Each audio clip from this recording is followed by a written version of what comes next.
Deep in a salt mine in northern Iran, a miner swung his pick into the rock and hit something that wasn't rock. It was a face, a human face with leathery brown skin, a long white beard, and a single gold earring still hanging from one ear. He looked like he'd died a few weeks ago. He'd actually died about 1,600 years ago, crushed when the tunnel collapsed on top of him, and the salt around his body pulled him dry and kept him almost perfectly preserved ever since. They call him the Salt Man, and there are at least 8 of him down there. Now look at the salt shaker on your table. Same rock. The most boring thing in your entire kitchen. You tip it onto your food without even tasting first, and you never once think about it.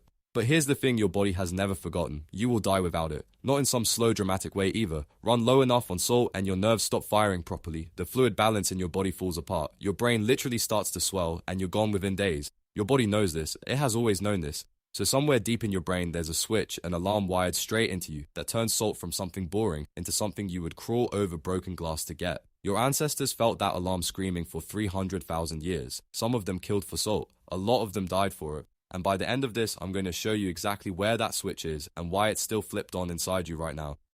So if your body has been quietly begging for salt this whole time, here's the obvious question. Where did anyone actually get it? Because for almost all of human history, salt was genuinely one of the hardest things on earth to find. No shops, no mines, no little paper packets on a table, just a body that desperately needed sodium and a landscape that kept it hidden. And your ancestors' first real strategy was to copy the animals. Every big plant eater on the planet is secretly obsessed with salt. On Mount Elgon in Kenya, elephants walk hundreds of meters into a pitch-black cave, in total darkness, feeling their way by memory, and they use their tusks to chip salt straight out of the walls. A single elephant claws out around 20 kilos of rock in one night, just for the sodium in it. Deer will lick it off a frozen road. Early humans watched all of this, followed the herds, and went wherever the animals went. But their main source was a lot more direct than that. They got salt from blood. From a fresh kill, still warm, they'd go for the liver and the organs first, because meat and blood are packed with the exact thing their bodies were screaming for. Hunter-gatherer groups like the Hadza in Tanzania still do this today, and they get basically all their sodium this way without a shaker in sight. For hundreds of thousands of years, that was the whole deal. You hunt, you kill, and the salt comes built into the meal. The craving was always there, humming in the background, but every meal quietly answered it. And then we went and did something that broke the entire system. That something was farming. We usually tell the story of agriculture like it was humanity leveling up. We settled down, planted grain, built the first villages, and civilization began. And sure, all of that did happen, but nobody ever mentions the catch. Wheat, barley, rice, millet, all the crops we built our new world on have almost no sodium in them at all. So the moment we swapped a diet of meat and blood for a diet of bread and porridge, our salt intake fell straight off a cliff. Some estimates put the drop at close to 90%, almost overnight. Picture what that actually felt like. For the first time ever, humans had food, fields of it, stored up, reliable, more than they'd ever dreamed of. And their bodies were still starving for one specific thing that none of it could give them. That background hum, the craving that used to get quietly settled by every kill, suddenly had nothing to work with. It turned into a constant gnawing pull towards something people couldn't even put a name to.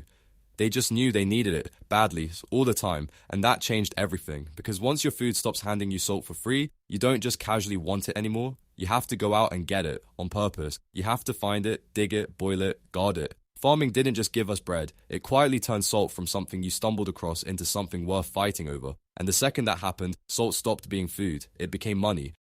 So we learned to make it ourselves, and we figured it out shockingly early. In a place called Lunca, in Romania, archaeologists found the remains of a salt works that's roughly 8,000 years old. These people were boiling water from a natural salt spring in clay pots over open fire for hours at a time until all the water was gone and pure white crystals were left sitting in the bottom. The pots cracked constantly from the heat, so they just kept making more. And this wasn't some one-off accident. It was basically a factory running season after season, before writing, before the wheel, before almost anything you'd call civilization. Over in Bulgaria, one settlement got so rich boiling salt that the people there built thick stone walls around it to protect what they had. It's now thought to be the oldest town in all of Europe, an entire town built on salt.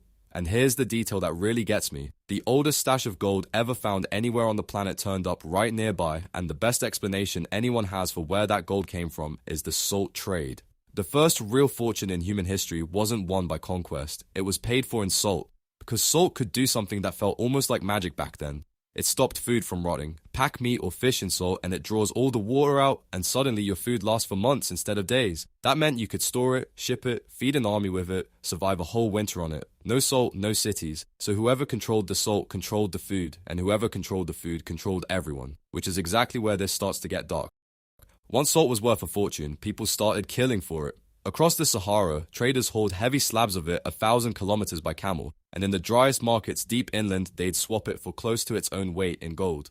In the middle of that desert sat a town called Taghaza, built almost entirely out of blocks of salt.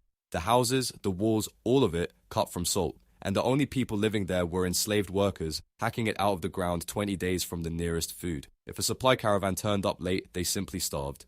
Much later, France taxed salt so brutally that ordinary people smuggled it just to afford to eat, and if you got caught, you could be sentenced to row on a galley ship until you died at the oar. That salt tax became one of the things people were absolutely furious about when the French Revolution finally exploded. And you've probably heard some version of how deep this goes, that Roman soldiers were literally paid in salt, and that it's where we get the word salary. That one's half true. The word salary really does come from the Latin word for salt, but soldiers were never actually handed piles of it. They got money, and the name just stuck around. What's not a myth, though, is the mines, because that miner from the very beginning, the one with the white beard and the gold earring, sealed in the rock for 1,600 years, he was not alone. Men went down into the dark to dig this stuff out, and some of them never came back up. And the salt they died for is the exact reason we can still look at their faces today. It killed them, and then it kept them. And then, after all of that, salt just got cheap. In about 150 years, with industrial mining and machines and global shipping, the rock people once traded for actual gold became one of the cheapest things on the planet. Today, a whole bag of it costs less than a coffee, and it's hidden inside nearly everything you eat. The 300,000-year hunt was finally over, but nobody told your body. Remember that switch I promised you at the start?